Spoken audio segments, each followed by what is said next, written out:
Well, John, I worked this past weekend, so I finally got some time to catch up on some episodes during the back and forth from work and whatnot.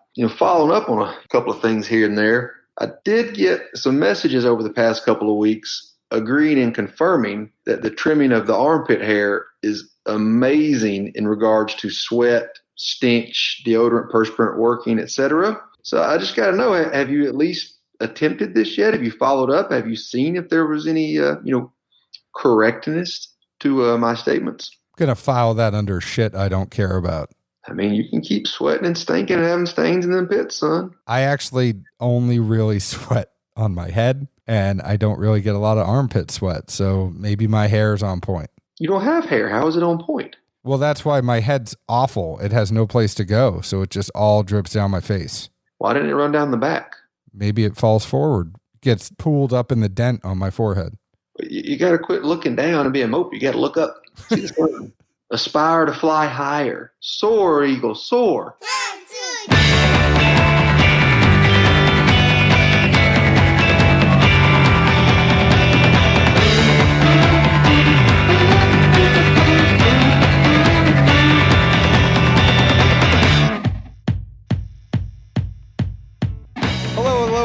My name is John Edwards, and with me, as always, is Zeke Baker, and together we make the Dad's Drink of Bourbon. Wherever you are, whatever time it is, thank you for making us a part of your day. Zeke's motivational book will be hitting stores this week. He also has motivational tapes, and I think he's got one of those things where you can pay him money and he'll make you an inspirational video. Hey, man, as long as I sell more copies than Kenny Powers, I'm doing good, son. Yours would be a lot like Kenny Powers.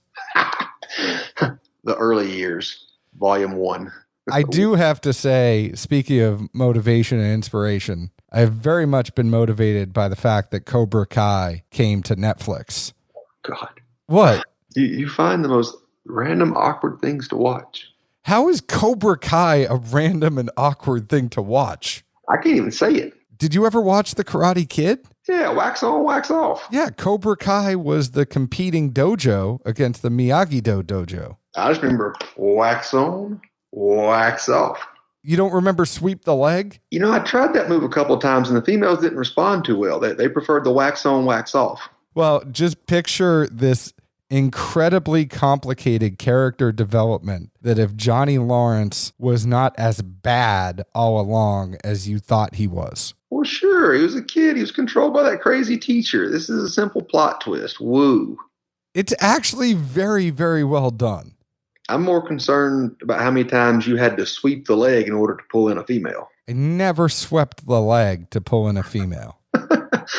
That'd be a heck of a move. If you're a badass, you don't need to do any special moves. Like, I don't need to wax on, wax off. Well, that comes later. Cobra Kai never says die. Although it could have been an amazing twist if you pulled the praying mantis thing with the hands up in there and one leg cocked. See, that's Miyagi. I can't really get down with that. Daniel is kind of a whiny little... He's not a likable character in Cobra Kai. I think you should try this one night. Just roll up in the bedroom and drop the towel and throw the arms and legs up. Wow, you're ready.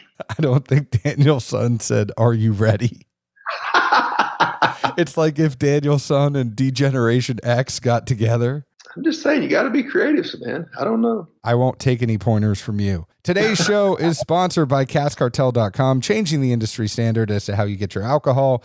They are like the Amazon of the spirits industry. So what happens is they hook you up with a merchant that will send the whiskey directly to your door. Those merchants set the prices. Obviously, allocated stuff is going to cost more than the daily drinkers that you can find on there as well. And it's a convenience play because you can sit at home, sit on your computer, click a couple buttons, and get your liquor shipped to your door. They have whiskey, gin, rum, vodka, tequila, mezcal, bourbon, whatever it is, they have it. Go to CaskCartel.com, see for yourself. Also follow them on Instagram at CaskCartel. They're always doing awesome giveaways to their followers. Zeke, I'm very excited for what we're drinking tonight. You are? I am. This is a person you have not met, but is near and dear to my heart. She has been on the show. She newly was elected president of the Tennessee Distillers Guild, and that is Alex Castle from Old Dominick in Memphis, Tennessee. She came from Wild Turkey, doing amazing things down there at Old Dominick. We had the Huling Station before, that red label, the bourbon. This is bringing out that Huling Station line. There is a wheat whiskey and a blend of straight whiskeys now has been added to the lineup.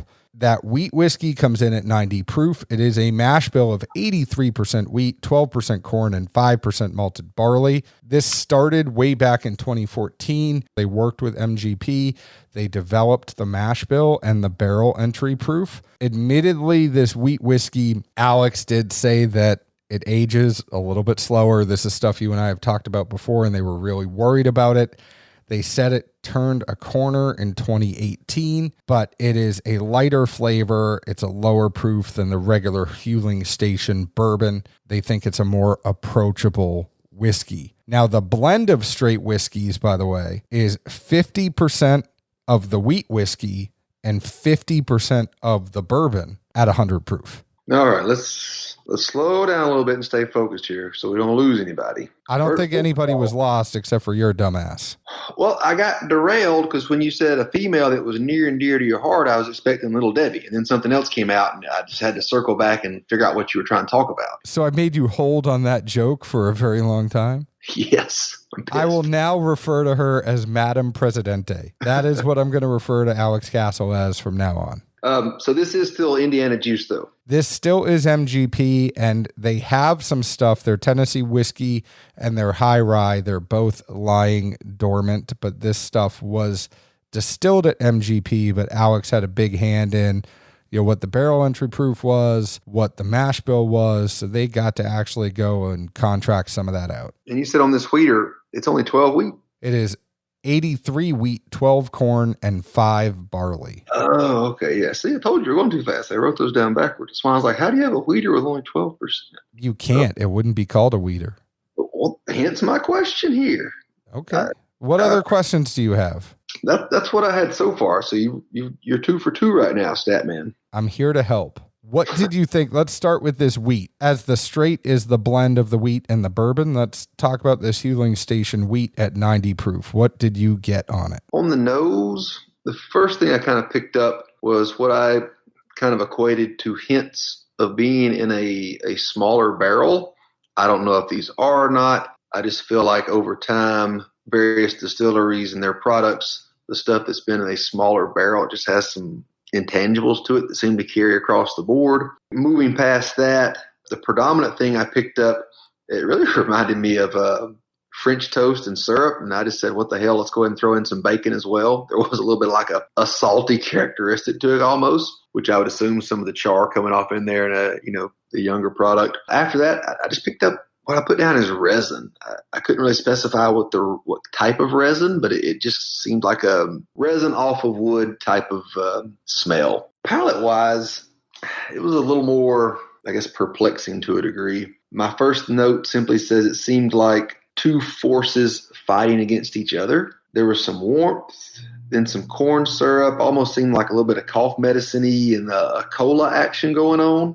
But then at times there were these weird flashes of sawdust that kind of popped up in and out. And then on the very back end, there was just a heat and a finish that was nothing like the front end. And really, we didn't leave on the best of terms. I had a analogy kind of like yours, but it wasn't French toast and breakfast. It was more like campfire and mallow, but it was missing the chocolate. The nose and taste were on point for me, and I'm just going to kind of cut down what I was going to say because you hit on a lot of the things that I was thinking, but there was something missing for me on this one. Just something was a little bit off. I think that this is their expression that's going to be more approachable to people, and I think that's where they were putting it at. And this is kind of similar to something else that we talked about recently on a show. I don't know if this proof with the wheat is in my wheelhouse. I almost would have liked a higher proof. There's just something here that I think the flavor was dialed down a little bit, and there were hints of things I would like in there, but I'd kind of like to ratchet up to 11 and see if that had something to do with it. I didn't get a small barrel. There was something that was off on this, and it felt like it was incomplete to me. I only got that literally just a flash at the nose. That's why I didn't put it, on palate notes, but whatever it was kind of there. The curiosity definitely agrees with you as far as there's enough back and forth flavors in this where I would like to see what presents at various proofs. Obviously, I don't know if it would be the good side of the coin or the bad for me, but there was just such a, yin and yang, I guess, or 180 degrees of separation almost between the back and forth flavors I was getting, that it just was not synergy by any means. Yeah, I just felt like it was missing. It was like a puzzle that was missing a couple pieces. It was just missing something to kind of, whether or not that was proof or whatever it was, age proof, there's so many different variables. It just felt like there was one thing that I really needed in order to put this in the like to love category. Yeah, the back end get a hold of you? A little bit. I mean, it was just, there was always just something that was a little bit off. You called it almost a resin, but there was just something that wasn't congruent with me across the board. Mm-hmm. What do you think about this straight whiskey? Nose-wise, I picked up really just honey and cinnamon. It kind of reminded me of like Cinnamon Toast Crunch to a degree, but those are the two things I really got, and I got a fair amount of them with nothing else really. Palate-wise, I put down that it was candy corn plus caramel plus fresh oak, meaning that, you got some wood there. It wasn't, overly dry, aged, bitter, etc. But you could tell that, it still maintained almost like a, splitting, dry wood and kind of the smell and the flavor. You just have to get, inside the nares in the mouth there from doing that. Moving through the palate, it got a little prickly at times, but it wasn't overwhelming. I think I've had that quite a few times, especially in some younger juice around that 100 proof mark. Finish, it definitely had a bite to it. It wasn't as much of a lockjaw kind of thing as the Wheater had, but definitely on the way out, it gave a kick to the ass. So this is so funny because I freaking love this. I'm just going to say this right now. When I had the wheat and I said something was incomplete, the thing that I think was incomplete for me was marrying it with the bourbon. This blend of straight whiskeys, I really, really, really, really, really like this. The other one, I'm not going to lie, the wheat, I'm probably going to pass on it. And I'm going to buy 2 of these bottles of the straight blend instead. Such a crazy nose for me with so much going on. It was really rich and fruity with a hint of that cinnamon spice. The taste, it was thick, sweet, coats your mouth nicely. It's not too hot at 100 proof. It's an easy drinker at 100 proof. The spice lingers on the roof of your mouth. It's like the whole roof of my mouth and the top of my throat tingled after this, but it wasn't anything on my lips. It wasn't a rye spice. It was truly just the spice from the proof and the age, and I loved it. I would buy 2 or 3 of these. I was a huge fan of it. It really comes off semi-sweet to me. The first thing that just popped in my mind was, remember when you're a little kid, like the first time you make cookies or anything else using like chocolate chips, and you use those semi-sweet ones. And all you ever had before that is, Hershey's, whatever, and you just have an expectation for when you put chocolate in your mouth, and then you grab like a little handful of those semi-sweet ones and throw them in there, and you're like, oh, this is not chocolate. Like, what is this, Mom? What's going on here? This is awful. It's that kind of semi-sweetness is what I literally got out of this very strongly. I never met chocolate I didn't like. And that semi-sweet one, back before it was no days off, I would routinely grab a handful of those semi-sweet chocolates, pop them in my mouth. Really? Yeah. You chew licorice gum too? Licorice gum? Yeah. I've never had licorice gum. Might be missing out, but I don't know. I've chewed some licorice. I don't like black licorice. I like Twizzlers, though. I can get down with them. Makes mouth happy. You weren't a fan of this? No, I told you. I just circled back to swish it around and whatnot, but that was what I picked up the most noticeable was semi-sweet morsel chocolate. That's really what it reminded me of. It's that coupled with a younger oak, not wet oak, but just literally like if you're splitting fresh wood, kind of that smell and everything that like gets in you from that. That's what I couple this with is, fresh oak to a degree and or fresh dry oak and semi-sweet chocolate morsels. This blend, I really love it. And it turns that Huling Station into a 4-grain, if you think about it, because it's the wheat and the rye and the barley, because it's the stuff coming from the red label Huling Station, the bourbon, mixed with that wheat. That wheat felt like something was incomplete for me, but this is that missing piece. At least for me, I am a huge fan. I could see it kind of thinking in my head, you being a black coffee fan. I could see this being in that wheelhouse. I do love some black coffee. I see the correlation there heavily. No lie. I need to drink some coffee today. Whereas, if I drink coffee, it's because I couldn't find a Bang or a sugar-free Red Bull or something else. And then I literally just put it on ice and drink it as fast as I can because I'm not here for the taste. I'm just here to get woken up. Yeah, I mean, you go real fat kid sweet. But it's sugar-free, son. It's sugar-free, but it tastes like you might as well put a whole sugar bar in your mouth. It's a win-win. All the taste, none of the cows. It's so fake for me. I can't stand the Bang energy drinks. Who doesn't like a fake Bang, John? Come on. I don't know how you get your Bangs, but I never want mine to be fake. Well, at least you don't have to worry about any of them growing on your head.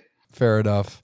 My friend, I take it you're a pass? Again, they both had, spots I liked, but both of them, for whatever reason, on the way out the door, they gave a swift kick to the ass. And, it's kind of unfortunate considering there's, multiple parts to any tasting, but whatever the last one is the one that you're going to think of the most. And for that, I don't mean to assign it more weight, but I think inherently it just is what it is. Well, I think that I'll probably pass on the wheat and buy an extra straight. I already said that, but you know it. And we do love that red label bourbon fueling station. That's something we both reviewed before. We both like it. So if you are like Zeke and don't like these two, check out the red label. You'll probably like that one. Well, I had it again a couple weeks ago. Somebody had a bottle, and it's still just super sweet for such a young high rye product. Oh, you love that young high rye. Well, it's because it's sweet, though. That's what's confusing. It's super high rye, but there's no heat, hardly even like the sin. It's just sweet.